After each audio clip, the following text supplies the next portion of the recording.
Good morning and welcome back to Shanti Kunj online classes. Children, in previous lecture we discussed about sorting materials into groups. Chapter number 4. Today we continue the same chapter and the topic is some important properties of material. So we already discussed about physical state.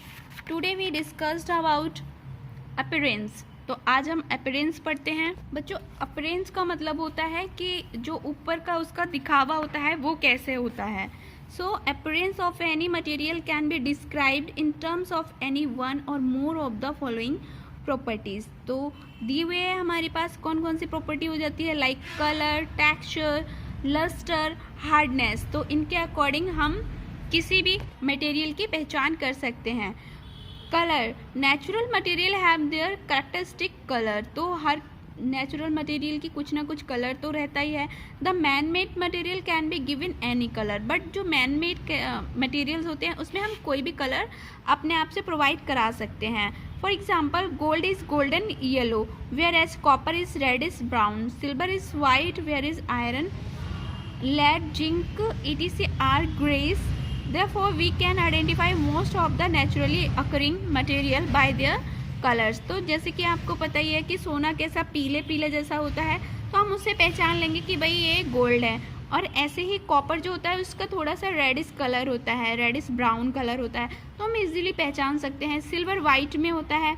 ऐसे ही बाकी के जो materials हैं उनका colour कैसे greyish colour होता है, तो हम इससे आइडेंटिफाई कर लेंगे। ऐसे ही lustre, the surface of some material are shiny while other are rather dull. तो ज़्यादातर जो मटेरियल होते हैं उनकी सरफेस कैसी होती है, शाइनिंग वाली होती है, और कुछ मटेरियल्स ऐसे होते हैं जिनकी बड़ी ही डल यानी रफ सरफेस होती है। This sign of the material is called lustre. इसे ही हम क्या कहते हैं, इस जो शाइन होती है उसे हम लस्टर बोलते हैं। For example, a page from your notebook has no lustre and appears dull when compared to a kettle made of metal। तो जब आप किसी kettle made metal से हम बात करते हैं, कंपैरिजन करते हैं, तो आपको पता चलेगा कि आपकी जो नोटबुक होती है उसका पन्ना कैसा होगा, उसमें कोई भी लस्टर नहीं होगा, कोई शाइन नहीं होगी, है ना। Gold, silver, copper, aluminium and iron are सब एग्जाम्पल ऑफ द मेटल्स। तो हमारे पास कुछ मेटल्स के एग्जाम्पल हमें गिवन है। Wood on the other hand is not a metal, so it does not have a lustre. तो आपको पता चल रहा होगा कि जो हमारा गोल्ड है उसकी शाइनिंग कितनी अच्छी होती है। सिल्वर, कॉपर, ये सारी मटेरियल्स होते हैं, इनकी शाइनिंग बहुत अच्छे से हमें दिखाई दे जाती है। इनका मतलब इनका लस्टर हमें पता चल रहा है। बट आप वुड की अगर बात करेंगे तो वुड पे कोई लस्टर नहीं होता, बिकॉज उनमें कोई शाइनिंग नहीं होती। तो ये हमारा डिफरेंट है। Next is texture. Certain material have smooth whereas some other are rough to touch. तो टेक्सचर से भी हमें पता चलता है, जैसे कि अगर आप किसी कॉटन का कपड़ा पकड़ेंगे तो आपको उसका टेक्सचर अलग ही लगेगा, और आपने अगर सिल्क पकड़ा तो उसका कपड़ा कैसा स्मूथ लगेगा। तो इससे आप इजीली आइडेंटिफाई कर सकते हैं। Hardness, some material have very hard whereas some other are very soft. तो कुछ मटेरियल बहुत ही ज़्यादा हार्ड होते हैं, लाइक डायमंड। डायमंड इतना हार्ड होता है कि इससे आप कोई भी लेड यानी शीशा को भी कट कर सकते हैं। वेयर आप चॉक की बात करोगे तो चॉक ऐसा मटेरियल है कि जो इजीली आपसे टूट जाएगा। फिर है सॉल्युबिलिटी। सॉल्युबिलिटी मतलब वाटर में कितना सॉल्युबल है, कितनी जल्दी से डिसॉल्व हो जाता है। The property of dissolving in water is called the solubility. तो जो जिसमें ये वाटर में आराम से घुल जाए उसी प्रॉपर्टी को हम सॉल्युबिलिटी बोलते हैं। We can group material on the basis of their solubility. तो हम इनको ग्रुपिंग कर सकते हैं, like material which dissolve in water called soluble materials. तो जो पानी में घुल जाए इजीली वो सॉल्युबल हो गए।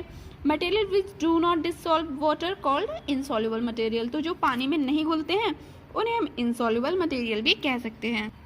There are some gases which are soluble in water whereas other are insoluble in water। तो कुछ गैसेस ऐसी होती हैं जो पानी में घुल जाती हैं, और ऐसे ही कुछ गैसेस ऐसी होती हैं जो पानी में नहीं घुलती हैं। आप कोल्ड ड्रिंक वगैरह पीते होंगे, है ना, तो उसमें भी बहुत सारी गैसेस होती हैं जो पानी में यानी कि ड्रिंक्स में घुली हुई रहती हैं।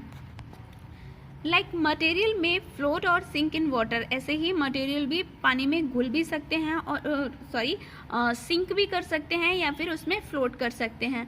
Some material such as wood, water, paper, sponge etc float on the surface of the water, while some material like stone, metal, spoon, eraser sink in water. तो कुछ मटेरियल ऐसे होते हैं जो पानी में तैर सकते हैं और कुछ ऐसे होते हैं जो पानी में डूब सकते हैं.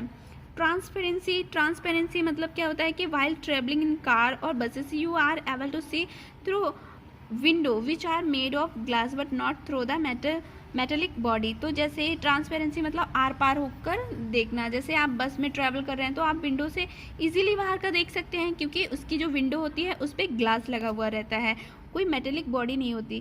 क्योंकि मेटेलिक बॉडी अगर लगी होती है तो हम उससे कोई भी चीज़ ट्रांसपेरेंसी नहीं होती है, हम नहीं देख पाते.